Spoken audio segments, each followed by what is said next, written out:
আসসালামু আলাইকুম রহমতুল্লাহি ওয়া বারাকাতু। আমার নতুন চ্যানেলে আপনাদের সবাইকে স্বাগত। যারা আমার ইসলামিক চ্যানেলটি পছন্দ করছেন তারা অবশ্যই একটি লাইক ও সাবস্ক্রাইব দিয়ে পাশে থাকবেন। আজকে এমন 3টি দোয়া নিয়ে আমি আলোচনা করব যেটি এখনকার দিনে সবথেকে বেশি প্রয়োজন। এখনকার সময়ে প্রায় প্রত্যেকটা ঘরে ঘরে ডিপ্রেশন এমন একটা রোগ যে আমাদের সবাইকে প্রায় পাগল প্রায় করে দিচ্ছে। আমরা সবাই ভুক্তভোগী।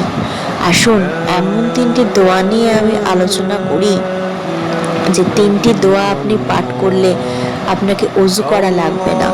আপনি উঠতে বসতে হাঁটতে চলতে এই 3টি দোয়া আপনি যখন ইচ্ছা পাঠ করতে পারবেন। প্রথম দোয়াটি হলো হাসবুনাল্লাহ ওয়া নি'মাল ওয়াকিল, হাসবুনাল্লাহ ওয়া নি'মাল ওয়াকিল। দ্বিতীয় দোয়াটি হলো আস্তাগফিরুল্লাহ, আস্তাগফিরুল্লাহ। 3 নম্বর দোয়াটি হলো ওয়াজাল জালালি ওয়াল ইকরাম, ওয়াজাল জালালি ওয়াল ইকরাম।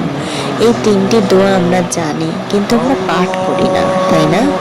আপনি পাঠ করুন, আপনি রিজিকের চিন্তা থেকে মুক্ত হবেন।